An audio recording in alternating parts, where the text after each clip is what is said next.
Hello friends, आज हम बात करने वाले हैं स्टैंडर्ड 7 इंग्लिश मीडियम। उसमें हमारा सब्जेक्ट है एसएसटी और लेसन नंबर 10 पब्लिक प्रॉपर्टी। चलो देखते हैं उसमें ऑब्जर्वेशन एंड राइट आपको क्या करना है, आपको देखना है और फिर इसमें लिखना है things in your school bag. ठीक है, तो आपकी जो भी चीज़ें स्कूल बैग में है वो आपको यहाँ पे लिखनी है। थिंग्स इन योर क्लासरूम, ठीक है, आपके क्लासरूम में जो भी चीज़ आप देखते हो जैसे कि ब्लैक बोर्ड है, डस्टर है, बेंचेस है, ठीक है, फैन है, ट्यूबलाइट है, वो लिखना है। थिंग्स इन योर स्कूल, ठीक है, आपकी स्कूल में जो भी चीज़ आप देखते हो वो आपको यहाँ पे लिखना है। There are many things, place, etc. around you that are used by many people, even though they don't belong to us. No one can prevent us from using them. Let us now make a new list of such things. अब क्या होता है कि आपके आसपास भी ऐसी कई सारी चीज़ें होंगी जिसका यूज़ ना सब लोग कर सकते हैं, ठीक है, और उसको कोई भी रोक भी नहीं सकता, और आप भी अगर उसका यूज़ करते हो तो आपको भी कोई नहीं बोलेगा। तो चलो उसका ही हम लिस्ट बनाते हैं, और आपकी स्कूल में ऐसी जो भी चीज़ें ना जो भी जनरल यूज़ के लिए होती है उसका एक पूरा आपको लिस्ट बना के यहाँ पे लिखना है। नेक्स्ट देखते हैं बच्चों।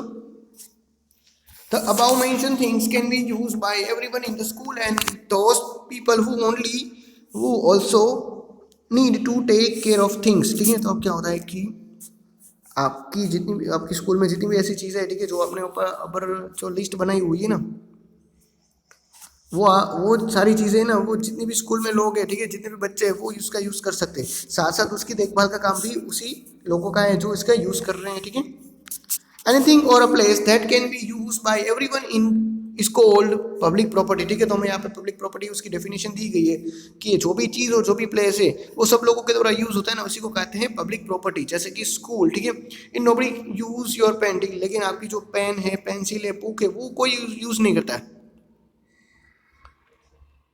But every one use the room, washroom, music instrument, sport equipment. ठीक है, लेकिन सब लोग हैं वो जो रूम्स होते हैं उसका यूज़ कर सकते हैं। ठीक है, क्लासरूम होता है उसका, वॉशरूम है, जो म्यूजिक इंस्ट्रूमेंट होते हैं, स्पोर्ट इंस्ट्रूमेंट होते हैं, उसका यूज़ कर सकते हैं। चलो नेक्स्ट देखते हैं। Make a list of the public property available in your village that use by everyone. ठीक है, तो आपको क्या करना है, आपके गांव में ऐसी पब्लिक प्रॉपर्टी है उसका लिस्ट बनाना है जो आप गांव में देखते हो।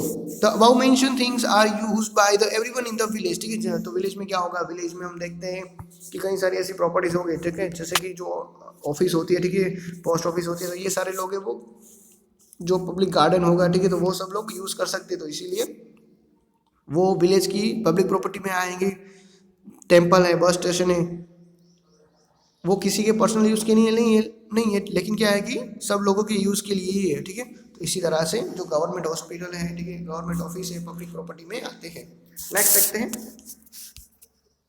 If such a things happen, no one does get the required facilities that this places usually provided. ठीक है, a school in a village, a bus station stand and a hospital belong to everybody, and it is our responsibility to use these places properly and keep them clean। अब क्या होता है कि अगर किसी को ये चीज़ की ज़रूरत नहीं है, ठीक है, तो उसको बिगाड़ना शुरू कर देगा, लेकिन ये हमारी जिम्मेदारी है, हमारी रिस्पॉन्सिबिलिटी है कि हमारा जो बस स्टेशन है, हमारा जो गाँव है, हमारी जो हॉस्पिटल है उसको क्लीन और उसका प्रॉपर यूज़ करें। People use government buses, other office, air water, public washroom, gardens and park which are not personal property. ठीक है, तो पब्लिक जो यूज़ करती है ना, बस, ऑफिस, एयर वाटर, ठीक है, वॉशरूम, तो ये सब ना किसी पर्सनल व्यक्ति का नहीं है, ठीक है, सब लोगों का है, इसलिए हमें इसका ध्यान भी रखना चाहिए।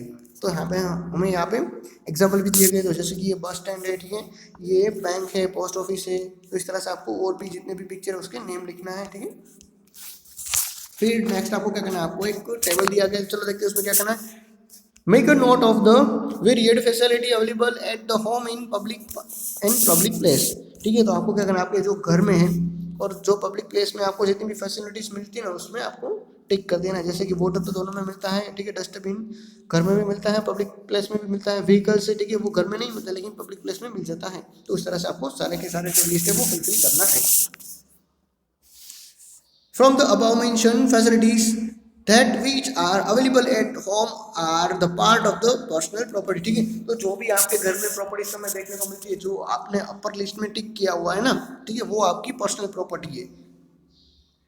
तो property that can be use by everyone is called public property. ठीक है, तो ऐसी प्रॉपर्टी जो सब लोग यूज करते हैं उसको पब्लिक प्रॉपर्टी कहते हैं।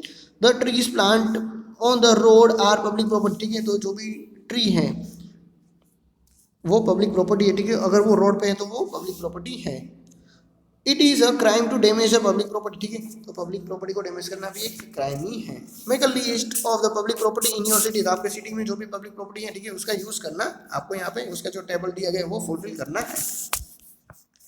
Describe the picture given below and discuss it with your friends, ठीक है। आपको क्या करना है, आपको ना अपने फ्रेंड के साथ ये जो पिक्चर है उसके बारे में डिस्कस करना है। जैसे कि ये पब्लिक प्रॉपर्टी है, ठीक है, उसमें एक आदमी है, वो क्या करता है, वो उसके ऊपर थूकता है, तो फिर क्या होता है कि पुलिस में आके उसको उसके पास से ये सारा का सारा जो चीज़ है ना वो अच्छी तरह से साफ करवाता है। तो हमें पब्लिक प्रॉपर्टी उसको नुकसान नहीं पहुंचाना चाहिए, ठीक है, उसको गंदा नहीं करना चाहिए। वो इज राइट, ठीक है। तो एक्चुअली में सही कौन है, तो यहाँ पर भी यहाँ पे देखता है कि एक बच्चा है, वो ओपन में ही स्पीड कर देता है, लेकिन क्या होता है कि दूसरा उसको समझाने जाता है, लेकिन वो बच्चा है वो मानता नहीं है। लेकिन फिर क्या होता है कि अच्छी तरह से समझाने के बाद वो बच्चा मान जाता है और कहता है कि हमारे आसपास ऐसी गंदी चीज़ें वो फैलानी नहीं चाहिए। व्हाट विल यू डू, ठीक है। अब आप क्या करोगे अगर आपके सामने ऐसी कोई सिचुएशन आ जाए, तो if somebody waste water in school, ठीक है, अगर कोई आपकी स्कूल में पानी का वेस्ट करता है तो आप उसको क्या करोगे, ठीक है। तो आपको यहाँ पे अपनी तरफ से लिखने की कोशिश करनी है। How much water is waste, ठीक है। तो एक्चुअली में पानी वो कितना बहता है, तो हमें यहाँ पे पिक्चर में भी दिया गया है। जैसे कि एक नल है, ठीक है, एक गार्डन है, और जो हमारा घर है, ठीक है, तो उसमें हम किस तरह से पानी बचा सकते हैं। तो हमें उसके नीचे ना छोटा सा ग्लास रख देना चाहिए, ताकि पानी उसका वेस्ट भी ना और ग्लास भी फुल हो जाए, ठीक है। और हमें यहाँ पे अब लिखना भी है कि कितना पानी का यूज़ हुआ, ठीक है। जैसे कि 5 घंटे में 2 लीटर यानी कि 10 लीटर पानी है वो वेस्ट हो गया, ठीक है। यहाँ पर भी मल्टीप्लाई आएगा, उसी तरह से आपको यहाँ पे मल्टीप्लाई करते करते लिखना है। और ऐसा भी कहा जाता है कि एक पर्सन के लिए 4 लीटर पानी है वो पूरे दिन के लिए काफ़ी होता है, ठीक है। 4 लीटर पानी से वो अपना नहाने का भी काम कर सकते हैं, ठीक है। मतलब कि सब पूरा एक्टिविटी है पूरे दिन का वो कंप्लीट हो सकता है 4 लीटर पानी में ही।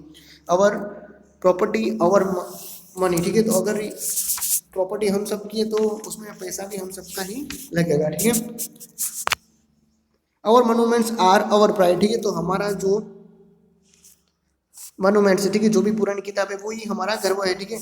Our money is use for the upkeeping the public memorial, ठीक है। तो क्या होता है कि जो हमारा पैसा होता है ना, जो हम टैक्स भरते हैं गवर्नमेंट को, उसी के थ्रू गवर्नमेंट क्या करती है कि पब्लिक जो मेमोरीज है ना उनको वापस रिकन्स्ट्रक्ट करवाती है, साथ साथ नई भी बनवाती है। तो इस तरह से हमें पब्लिक प्रॉपर्टी उसका ध्यान रखना चाहिए, ताकि क्या हो सके कि नेक्स्ट जनरेशन है उसके लिए काम में आए,